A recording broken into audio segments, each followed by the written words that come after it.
Hello sa inyong lahat! Sa video na to ay gusto ko ma-inspire kayong lahat at kasama na ako doon sa na-inspire dahil nung nakita ko yung post ng ating kababayan na kasalukuyang narito sa Madrid, Spain ay talagang na-inspire ako sa laki ng kanyang sinasahod monthly. Na buti na lang at talagang nakapollow ako sa kanyang account kaya nakita ko at nakikita ko talaga kung ano yung mga pinopost niya, napaka-business minded niya at talagang hindi siya nagpo-focus sa isang income lamang. Kaya kailangan sana as long as malakas pa tayo, kaya pa natin magtrabaho, kung ano yung mga possibilities na pwede nating maging income, pwede nating gawing passive income, ay gawin natin. At ang kagandahan dapat is ang ating mga nakakasalamuha o kaya ang ating mga madalas nakasama ay yung pareho natin ng mindset para maghilahan tayo pataas. Yung mga tao na mahilig sa pag-iipon, sa mga business-minded. At syempre, dapat marunong din tayo na i-balance ang ating sarili.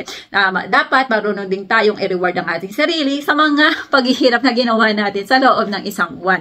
Kailangan yan kasi para sa ating kalusugan at para sa ating mental health. At syempre, para din lamang na mas lalo tayong magsumikap sa araw-araw nating ginagawa. Si Kabayan ay narito sa Madrid, Spain at siya ay this coming May ay magpa-process na ng kanyang residency dito sa Spain. Bali siya ay sa kasulukuyan ay wala pa siyang papel pero malapit na rin niya, magkakaroon na rin na siya ng papel. At ang kagandahan dahil sa kabutihan ng kanyang puso ay binibless talaga siya ng sobra-sobra. Dahil kung kilala niyo sana siya sa mga narito sa Spain, sigurado na makikita niyo kung ano yung mga na naabot niya na sa buhay. At ang kagandahan pa, for sure, in 5 years na pagtatrabaho niya pa dito, ay pwede na siyang magpahinga sa pagtatrabaho dahil napaka-business minded niya at talagang marami siyang mga plano para sa kanyang future at para sa kanyang pamilya. Grabe, sumasahod siya ng kulang-kulang 150,000 sa pesos. Paano ba siya sumasahod?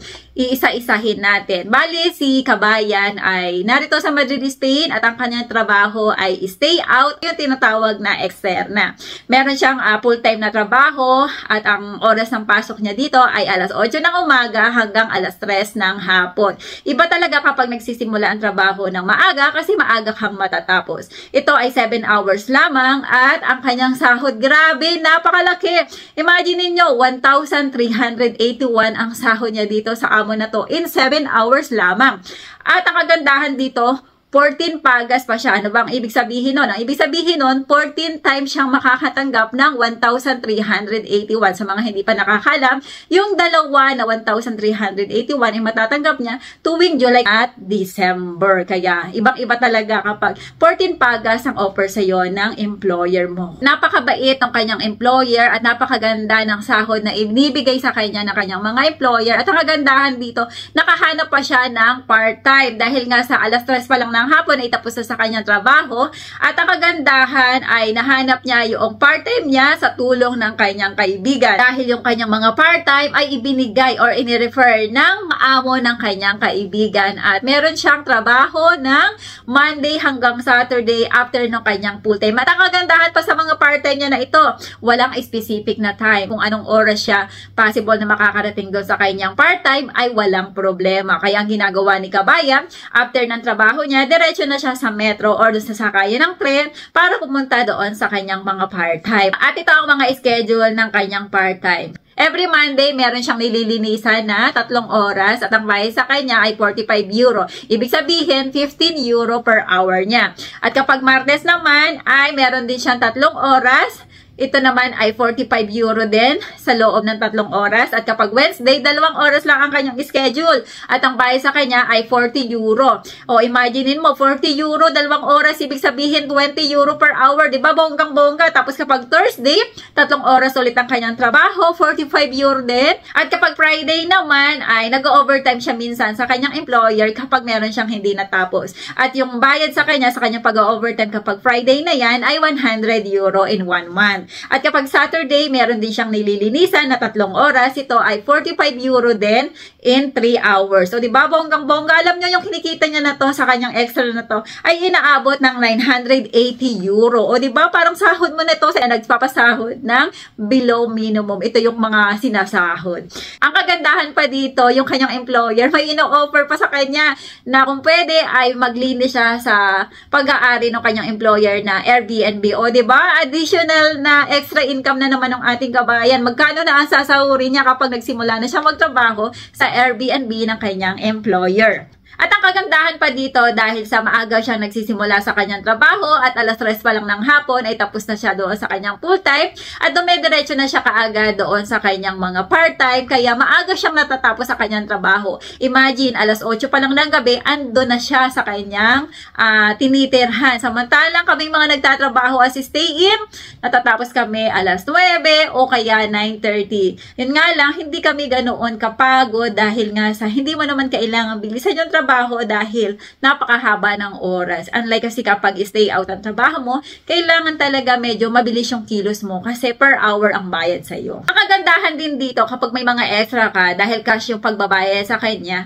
alam mo yung hindi ka mauubusan ng pera dahil after ng paglilinis mo sa extra na to ay makukuha mo agad yung bayad sa araw na yon. Kaya weekly meron siyang natatanggap na pera, talagang hindi ka mamomroblema, ay ubos na yung allowance ko na ipadala ko na sa Pilipinas. Hindi siya problemado sa bagay na yan. So yan sa kagandahan kapag may mga extra ka. Sobrang bait ng kanyang mga amo na pinagtatrabahuhan, kaya talagang super blessed siya at tulad na nakikita ko din sa kanyang mga post at nabanggit niya sa akin dahil chinat ko siya kahapon ay talagang napakabait ng mga tao na nasa paligid niya dahil meron siyang kasama sa kanyang tinitirhan na talagang napakabait dahil darating siya sa kanyang boarding house ay nakaluto na ang kanyang kasama. O diba? Sana all! Dahil sa dire-diretso ang pagtatrabaho niya sa kanyang employer, wala na talaga siyang time magpahinga dahil bayad talaga yung oras mo, kailangan work ka lang talaga, then wala ka na ding time na kumain. Pero dahil sa nagluluto siya doon sa kanyang employer, ng pagkain ng kanyang mga employer, kumukuha na lang din siya ng pagkain doon. At ang ginagawa niya, syempre dito, kapag OFW tayo, kailangan madiskarte tayo. Ayun, ang ginagawa niya, doon siya kumakain sa tren kapag bumabiyahe na siya papunta sa kanyang part-time. Diba? Time is gold. Ayan ang dapat nating matutunan. At huwag tayong mahihiya dahil wala naman tayong masamang ginagawa. Ito ang sinasahod ng ating kababayan sa loob ng isang buwan. Sa kanyang full-time, 1,381 at sa kanyang part-time ay 980 euro. With a total of 2,361 at kapag kinonvert natin sa pesos ay nasa 147,562.50. Sasabihin nyo na, oh, hindi pa naman bawas dyan yung mga expenses. Ito na. Ito ang kanyang mga expenses sa loob ng isang buwan.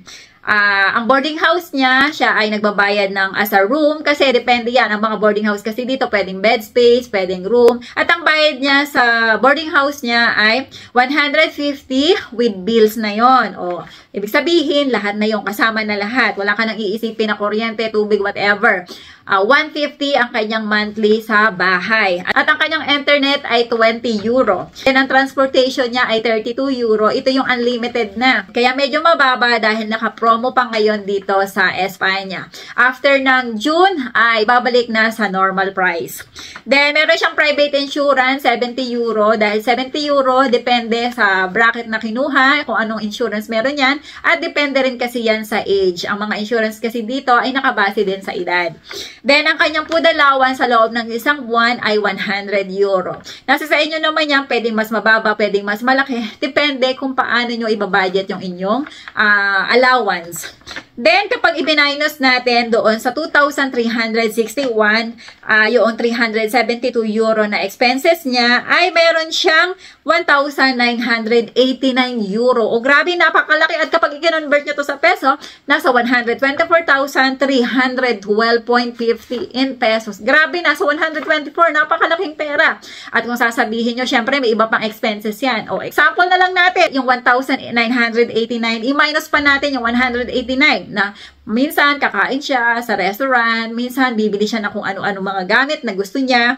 I-minus na natin yung 189 euro. O, di ba matitira na lang na 1,800 euro. At kapag kinonvert natin to sa peso, nasa 112,500 sa pesos. Grabe, napakalaki pa rin. O, ipagpalagay na natin, 100,000. Malinis na yan. Grabe, napakasarap kumita. Kaya sa mga kababayan natin na pupunta dito sa Madrid, Spain, nasa sa inyo yan kung paano nyo mapapalaki ang inyong sahod. Pero masasabi ko talaga na iba kapag nagtatrabaho ng stay out. Kasi pag nakahanap kayo ng extra na trabaho, ay talagang mas malaki ang kikitain nyo. Pero sana, wag naman yun talagang wala ka ng pahinga. Maganda itong nahanap na trabaho ng ating kabayan kasi napakalaki noong time para magpahinga pa rin siya. Kahit pa dire-diretso ka nagtatrabaho, kasi hindi naman ganoon. Kasi nakikita ko naman sa mga post niya na hindi naman ganoon kahirap yung kanyang nililinisan.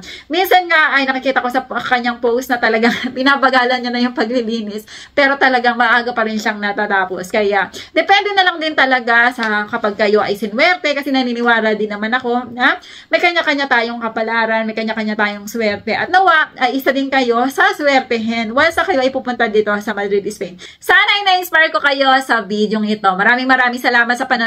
At kung hindi ka pa nakaka-subscribe sa aking YouTube channel, baka naman pwede pakiclick mo na ang subscribe button at pakiclick mo na rin ang bell button para ma-notify ka na may mga bago akong upload. At kung nagustuhan mo ang video ito, pakibigyan naman ako ng like. At kung meron kang komento, i-comment mo na yan sa baba. At kung gusto mo rin i-share ito sa iyong mga kaibigan, paki-share mo na rin ang video kong ito. Maraming salamat at magkita kita tayo sa mga susunod kong videos.